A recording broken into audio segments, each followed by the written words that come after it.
Entonces, el profeta sallallahu alaihi wasallam vemos que originalmente entra y se queda en Cuba por unos días y vamos a comenzar a hablar sobre Cuba. En Cuba, el profeta pone los cimientos para la primera mezquita, porque en Meca los musulmanes no tenían mezquita.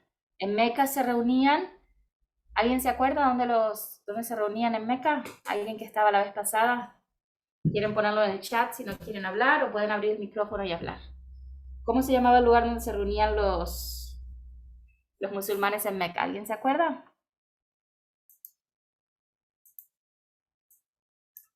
¿No? No estaban preparadas para que les hiciera preguntas. Ok, en Meca, ellos se reunían en la casa de un joven que se hizo musulmán a la edad de 18 años que se llamaba Arqam. Entonces ellos se reunían en secreto en la casa de ese joven a aprender el Islam y eso se llama Darul Arqam. Y Darul Arqam se considera la primera madrasa o la primera escuela del Islam. ¿Okay? Madrasa viene siendo como una pequeña escuela. Eso es la primer madrasa o el primer lugar donde el profeta sallallahu alaihi wasallam enseñaba el Islam y era de forma clandestina en Meca. ¿Okay? No se efectuaba Yuma. El primer Yuma fue efectuado en Medina, en la casa de Abdullah ibn Surara, que era quien estaba quien estaba recibiendo a, ¿cómo se llama? A Musab ibn Umair. ¿Okay? Entonces, ahí fue cuando se efectuó el primer Yuma, el profeta todavía estaba en Meca. En Medina, un gran grupo de personas habían aceptado el Islam y estaba ya, era más fácil, no estaban siendo perseguidos en Medina y el profeta les pide que comiencen a hacer Yuma todos los viernes y se hace en la casa de Abdullah ibn Surara, que es quien está recibiendo a Musab ibn Umair, ¿okay? En Medina. Entonces, en Meca no había mezquita, en Meca no había Yuma. Se rezaban los 5 rezos diarios después del Isra wal Miraj, el viaje nocturno del profeta. Se rezaban los 5 rezos diarios, a veces en grupo, a veces en Darul Arqam, a veces en las casas de las personas y a veces individualmente. ¿Okay? Entonces, el profeta sallallahu alaihi wasallam entra en Cuba, se queda un tiempo en Cuba antes de entrar en Medina, y eso también los sabios musulmanes dicen, el profeta lo hizo para que las personas de Medina se pudieran preparar. El profeta, la emigración de los primeros sahabas comenzó aproximadamente 6 meses antes de que el profeta llegara a Medina.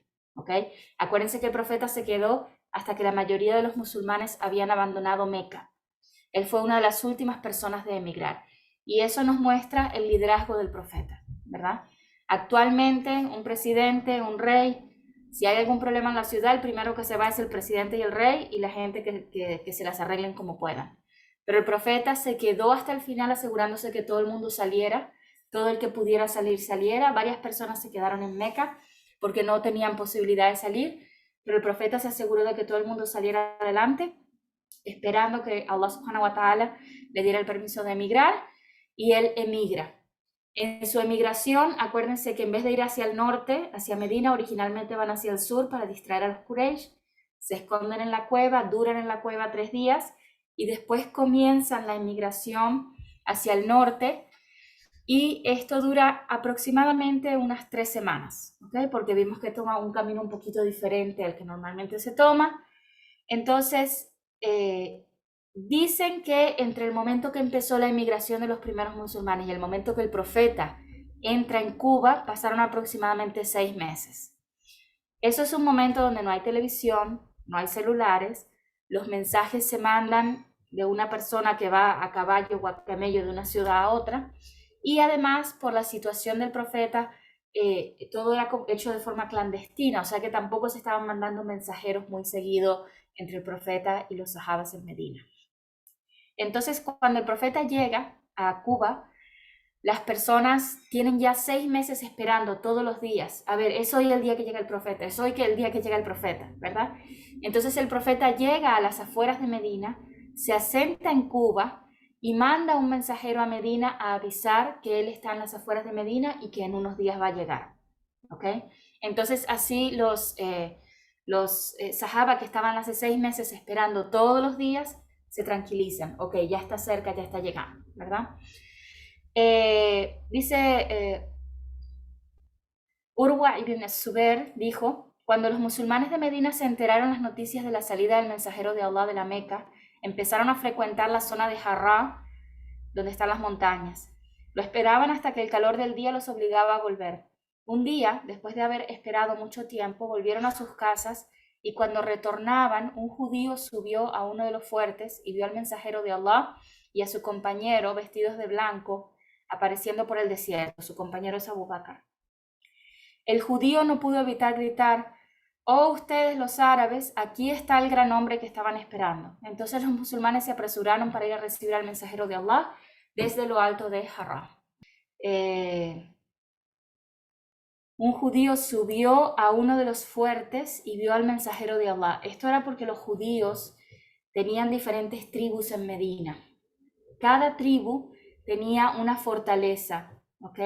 Tenía como una torre y tenía rodeado de una pared y todos ellos vivían adentro de esa fortaleza. O sea, no se mezclaban 100% con los árabes, sino que cada tribu judía tenía una fortaleza y una torre, ¿ok?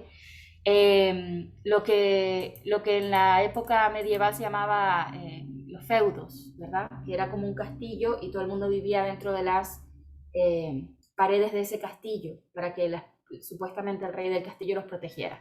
Los judíos vivían de una forma similar en el sentido de que tenían estas torres, que eran como unas fortalezas, rodeadas de una pared, y todos los judíos de esa tribu vivían adentro de esa fortaleza. Creo que en la foto que yo les mandé, que yo les compartí, ven esos cuadros pequeñitos que hay, todos esos eran las fortalezas de los judíos, ¿ok? Entonces ellos tenían esta torre en el medio de su fortaleza, rodeados de una pared, y todos los judíos de esa tribu vivían adentro de esa fortaleza. Entonces ellos no se mezclaban 100% con los árabes, aunque negociaban con los árabes y cosas así, pero no se mezclaban 100% con ellos, sino que tenían sus propios, como quien dice, castillos donde ellos vivían, ¿ok? Entonces un judío se sube arriba de una de esas torres y grita, ahí viene, ya está llegando. Los de Allahu Akbar, Allah es el más grande, resonaron en Banu Amr ibn al-Auf y los musulmanes eufóricos y alegres por su llegada salieron a recibirlo. Salieron con sus animales a darle la bienvenida que el profeta se merecía, todos lo rodeaban y la serenidad los envió mientras que Allah le revelaba el siguiente versículo. Ciertamente Allah es su protector y Gabriel y los piadosos entre los creyentes. ¿Okay? Urwa ibn Zubair dijo, el profeta sallallahu alaihi wasallam se dirigió con ellos hacia la derecha rumbo a Banu Amr ibn Auf y esto ocurrió el lunes durante el mes de Rabiul Awwal. Abu Bakr recibía a la gente mientras el mensajero de Allah estaba sentado y en silencio. Algunos de los ansar que fueron y que todavía no habían visto al mensajero de Allah empezaron saludando a Abu Bakr, pero cuando el sol molestaba al mensajero de Allah, Abu Bakr lo cubría, haciéndole sombra con la tela de su ropa, y la gente se percató cuál de los dos era el mensajero de Allah. O sea, esto fue algo que hizo Abu Bakr, porque muchos de los ansar, muchos de los hombres de Medina nunca habían visto al profeta Muhammad. Entonces entran dos hombres, más o menos de la misma edad, más o menos de la misma descripción física similar, no saben cuál de los dos es el mensajero de Allah, entonces algunos empiezan a saludar a Abu Bakr pensando que Abu Bakr es el profeta. ¿Okay? Entonces Abu Bakr, para aclarar el asunto, como están rodeados de mucha gente, él comienza con la tela de su ropa a tapar del sol al profeta y la gente se da cuenta, ok, este es el profeta y aquel es Abu Bakr. ¿Okay? Era un día muy especial en Medina. Muhammad permaneció en Quba con Kulthum ibn Adham, un hospitalario jefe de la tribu de Amr ibn al-Auf. Algunos dicen que se quedó con Zaid ibn Haysama. Los nombres no importan, son muchos nombres de muchas personas de Medina, no se preocupen. Hay una diferencia sobre en casa de quién se quedó cuando estuvo en Quba, no importa, no creo que es importante, pero bueno. Ali permaneció en Meca 3 días para devolver a los dueños las cosas que le habían confiado el profeta. Después de esto emprendió su emigración para descansar al profeta en Quba. ¿Se acuerdan que Ali se quedó en la cama del profeta haciéndose pasar por él cuando los Quraysh entran a matar al profeta, se dan cuenta que es Ali, ¿verdad? Ali, aún así, no sale para Medina, sino hasta 3 días después. ¿Por qué? El profeta, sallallahu alaihi wasallam, ¿se acuerdan que su apodo en Meca era Al-Amin, el digno de confianza? A pesar de que los Quraysh lo perseguían para matarlo, a pesar de que los Quraysh no creían en su religión, confiaban en él y les daban sus artículos más caros para que él los cuidara.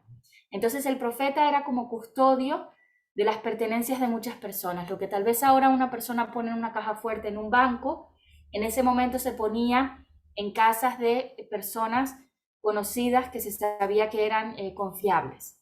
Muchos de los Quraysh tenían sus pertenencias más caras bajo el cuidado del profeta sallallahu alaihi wasallam, a pesar de que ellos mismos no eran musulmanes, pero sabían que el profeta no les iba a robar. Entonces tenían sus pertenencias con él y el profeta le instruyó a Ali que antes de irse a Medina devolviera todas esas pertenencias a los dueños, ¿okay? Y eso también nos muestra la importancia de tener un buen carácter y una buena personalidad en nuestra comunidad, a pesar de que la comunidad no sea musulmana, ¿okay? Que confíen en nosotros, que crean en nosotros, que digan, tal vez dicen, yo no creo en su religión, pero no conozco a nadie más confiable que esa persona. Eso a veces es suficiente agua para que una persona acepte el Islam, ¿okay? El mensajero de Allah, sallallahu alaihi wasallam, permaneció en Quba 4 días, lunes, martes, miércoles y jueves. Hay un poquito de diferencia de opinión entre los sabios musulmanes sobre esto, pero no es importante. El caso es que diga construyó una mezquita. En 4 días no se construye una mezquita, por eso hay una diferencia de opinión. Y esto de los 4 días se basa en que en un hadith dice el profeta llegó a Quba un lunes y a Medina un viernes. No necesariamente dice el hadith que llegó el lunes y el viernes de la misma semana. Algunas personas interpretaron, bueno, si llegó el lunes a Quba y el viernes a Medina son 4 días. Pero otros sabios musulmanes que analizan la historia del profeta dicen, bueno, una mezquita no se construye en 4 días. Es posible que haya sido el lunes de un mes y el viernes de otro mes y que el profeta se haya quedado un mes completo en Quba, ¿verdad? Y tampoco fue que construyó la mezquita completa, sino que comenzó con los cimientos, la fundación de la mezquita, ¿okay? Esta fue la primera mezquita después del comienzo de su profecía. El viernes, por orden de Allah, partió junto con Abu Bakr. Otra vez, como les digo, hay una diferencia de opinión sobre si fue el viernes de la misma semana o si fue otro viernes. Le mandó un mensaje a sus tíos maternos de Bani an-Najjar. ¿Se acuerdan que el profeta, cuando su madre muere, ellos habían viajado a Medina a visitar a la familia de la madre del profeta? De regreso a Meca, la madre del profeta muere. Entonces sabemos que la familia materna del profeta vivía en Medina, ¿okay? Entonces el profeta les manda mensaje a sus tíos maternos para avisarles que los escolten a él y a Abu Bakr a Medina, o sea, era una forma de protección, ¿okay? Fue ingresado en la ciudad en medio del cordial recibimiento de los Ansar que marcaban su camino.